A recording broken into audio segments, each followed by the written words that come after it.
My name is Drucilla Wagoner Martin, and I live in Grove, Oklahoma.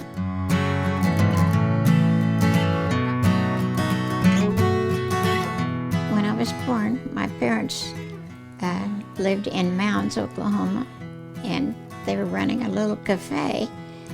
Dad did the cooking and washed the dishes and made the pies, and my mother handled the front and kept me in a box under the counter for a few months. And then Dad had applied for an oil field job, and he got it. So Mom and Dad had lived in what I think was Bowlegs, Oklahoma. But the children were becoming ill around the oil fields. They thought some of the children were dying, and they get a high fever, and they decided it had to be some of the gases from the runoff of the oil field. So my dad says, we're not staying here. We're not losing our daughter. So he sent me to my grandmother's and with my mother. And then he joined us later, but he sold everything they had and joined us.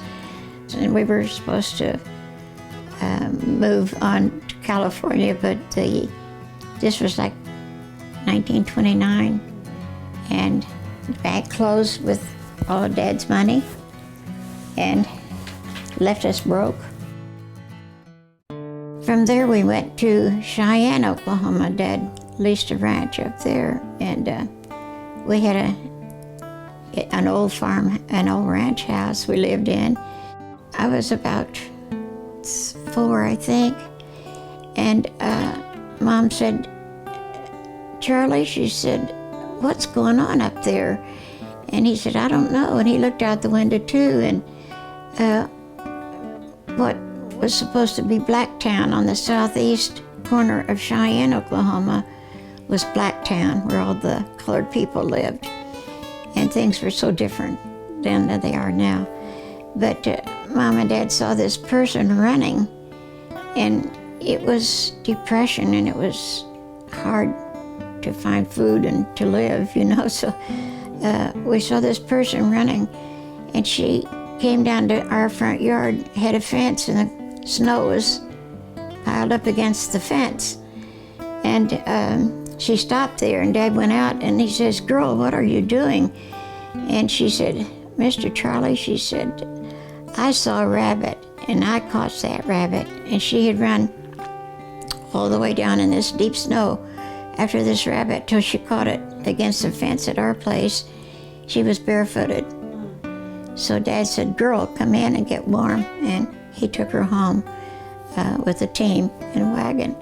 He took her home, and he said, what are you gonna do? What was you so interested in getting that rabbit? She said, because we're so hungry up there. She said, we have nothing to eat, and we're starving to death. And he said, well, she said, we're gonna make a rabbit stew tonight with this rabbit. She said, anybody's got a potato or an onion or anything like that, they'll bring it, and we'll put it in. And we're gonna have rabbit stew, all of us. Tonight we'll have a big night. He said, well, you need biscuits. She said, oh, Mr. Charlie, we don't have any flour, and we don't have any milk. So Dad said, well, I have separated milk every day. They've been feeding the hogs. He said, you guys come down and get milk anytime you want it. It'll be on the smokehouse step in this great big milk can. You just help yourselves. He said, what's left goes to the hogs, but you guys come first. So she thanked him, and he took her home, and he gave her some milk to take home, and he gave her some flour so they could have biscuits that night.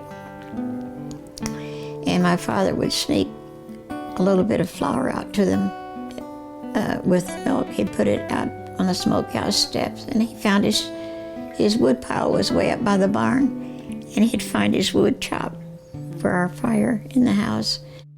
I've learned not to take anything for granted, because it can be taken away from you in a winking of an eye. A lot of kids don't realize how hard it can be because they've never known it. And I worry about the generations that are coming up